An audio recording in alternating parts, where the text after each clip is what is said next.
This is the first follow-along workout routine.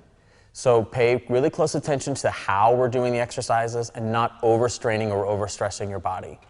You'll know when you're ready to move on to the second routine when you can perform this entire routine without your back coming off the floor, without feeling the need to strain at the neck, and without lifting your shoulders or neck off of the floor. It's best to do this first routine 3 or more times a week so you can start to really train that coordination of how to hold your trunk together and how to pressurize your stomach properly. All right, welcome to level 1 exercise routine. Just follow along. We're going to start out with blowing out the candle. So everyone lie down on the floor, knees bent up with your feet flat, and you're just going to take a second and let yourself relax. Let your spine relax into the floor. Let your neck muscles go. Don't arch your back. Don't try to hold a neutral spine. Just let everything go. Arms are just going to rest down on the ground. And you're going to take a gentle breath in and then blow out in one steady blow like you're blowing out the candles on a birthday cake.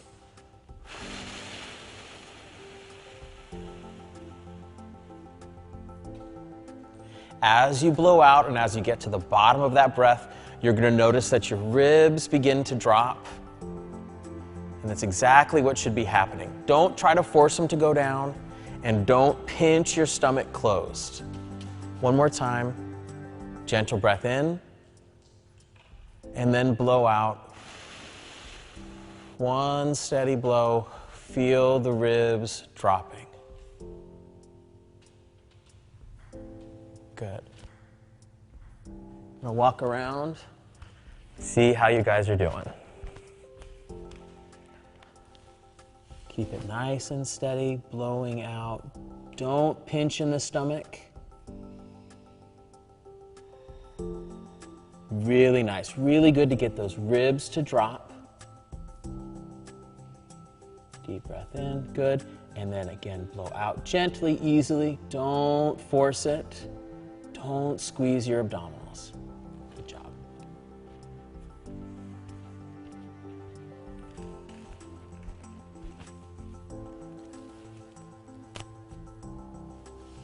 Breathe in and blow all the way out. Let those ribs drop. Very good. Very good. Nice job. How you doing back there, Dustin?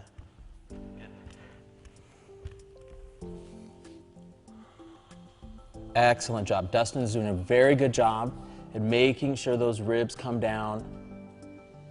As the ribs come down, you can see the stomach comes up a little bit. It's exactly what we want to see happen. The ribs are dropping down and becoming parallel to the pelvis. And just hold that breath out for a second. See if you can keep the ribs down. And if you need to breathe in again, that's fine, but make sure the breath happens in the stomach only and the ribs don't come back up. Perfect job. Perfect job. All right, and relax. And we'll do the same thing a couple more times. Blowing out. Feel those ribs drop. Don't hold on to them. Let them relax.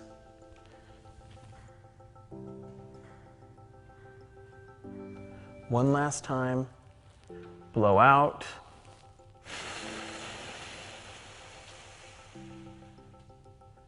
Feel the ribs drop. Really good. All right, from here we're going to move right into the elevator exercise. So make sure again that your back is relaxed, your body's relaxed. You're going to take your fingers and place them just inside your pelvis and below your belly button. Okay? From here, without using your breath, you're just going to push your fingers up like your stomach is an elevator, pushing the people to the 10th floor of a 10-story building. Hold them up there for a second or two, and then you're just going to let them go. And again, push up, and let go. Push up. And let go. Keep practicing. You should be noticing that as you push up, that your chest naturally drops, just like it did with the candles. Really nice job. Push. Good job. Excellent job. Everyone's doing really well. So I want you to push and try to hold them there for a second, maybe 3 to 5 seconds. Push and hold. Hold it up there. Maintain that pressure. Feel how you just created pressure down in your lower abdominals.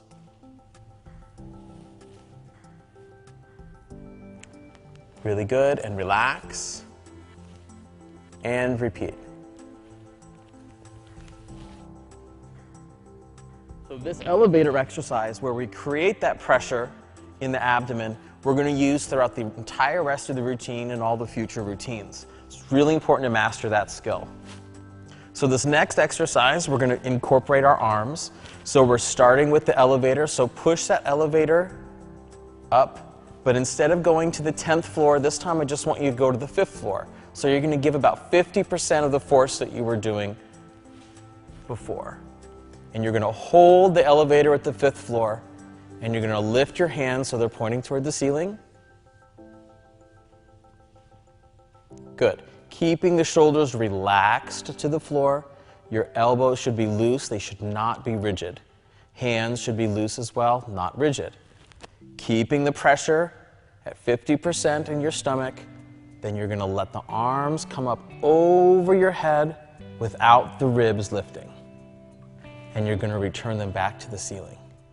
And hold the pressure, and arms go back. Don't let the ribs come up. It's tricky to coordinate. Back to the ceiling. And again, over your head. Back to the ceiling. Walk around, take a look, make sure everyone's keeping those ribs down. How you doing back here, Dustin? Good job. Keep those ribs down. Perfect. Elevator at 50%. Only bring the arms back as far as you can without letting the chest come up. So as you go back, if you go too far, the chest is going to come up. And so we want you to maintain that proper alignment in your trunk. Here, go ahead, let the arms come back. Only as far as you can go, keeping the ribs down. Perfect job. And repeat this. We're starting to let your body get used to that coordination, changing the way the body relates to itself. Very good job. Excellent.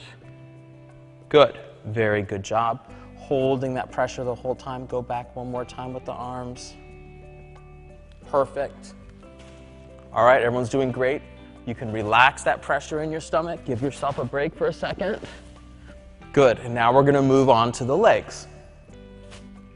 So with this exercise, you're going to create that pressure in the stomach by pushing the elevator to the 5th floor.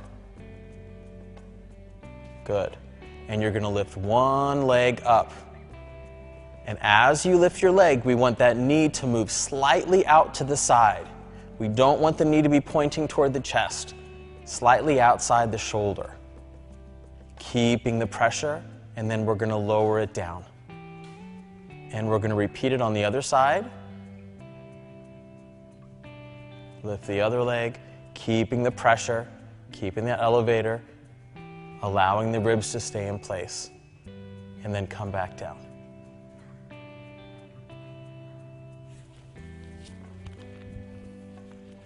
Really nice. Very good. Nice job, Dustin.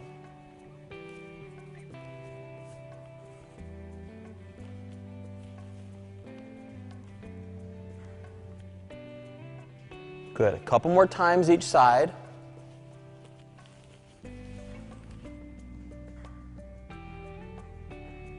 Keeping those ribs down. Perfect. Good. Right to about here. Good. And then let it down. One more time each side. Good.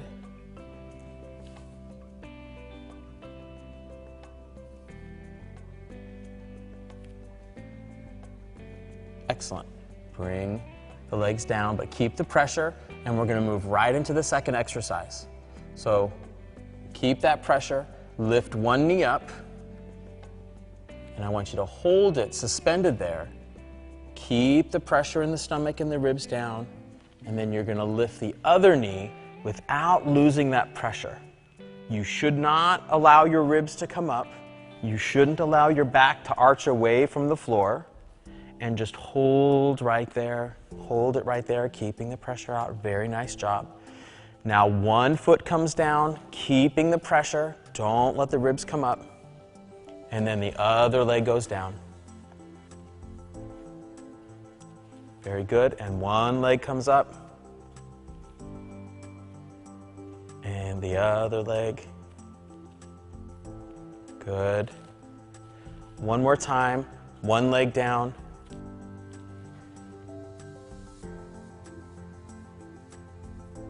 And one more time. Up with one.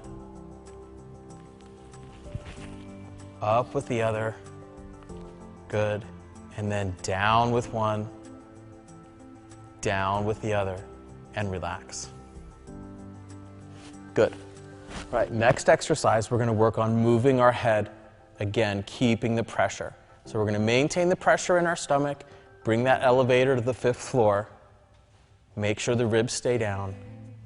And this time, instead of moving our arms or our legs, we're going to elongate our neck and barely lift our head up off the floor by tilting our nose down. Our ribs need to stay in place. Pressure needs to be maintained in our stomach. And then lower. Pressure in the stomach, elongate the neck, lift the head. Lower the head back down. Good. This is a tricky exercise. Really important to maintain this coordination. A lot of times it's easy that once we try to lift our head and the task is very difficult, we lose our ribs and we let our ribs flare back up. Go back down. Good. So we really need to concentrate. It's about getting that elevator to the right position, which is going to maintain our ribs in the right position, and then lift the head on top of that. Perfect job. See how she tilted her nose down to maintain that alignment. Very good job. Let it down.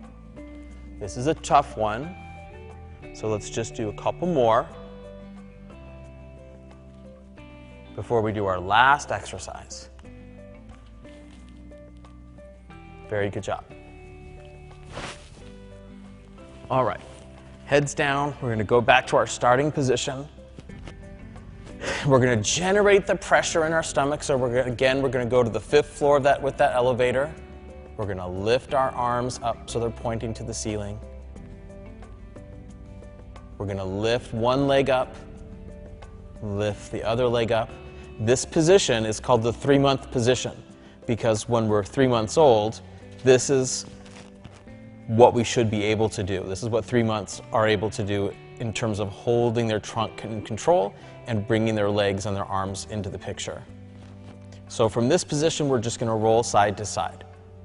So we're going to start by going to the right, quarter turn, keeping the arms and the legs at the same position as we roll, and then roll onto the back, and then roll the other direction, holding, keeping the pressure onto the back. Good, nice and slow and controlled. Go roll the other direction. Let's go to the side. Very good. Onto your back. To the side. Keeping the pressure. Ribs staying down. Very good. Relax the elbows just a hair. Good. Good. We're trying to put all the work into the middle and not in our fingers or our arms. Roll to the other side. Good. Really good. Hard. It's very normal to wiggle, to try to find that middle. You don't want to roll so far that you feel your back arching or your ribs flaring up. That just means you rolled too far. Really focus on keeping in control, one step at a time. Very good. Maintain the pressure. If you're wiggling too much, make sure to maintain that pressure. That's going to help reduce the wiggling. Okay, one more time each side.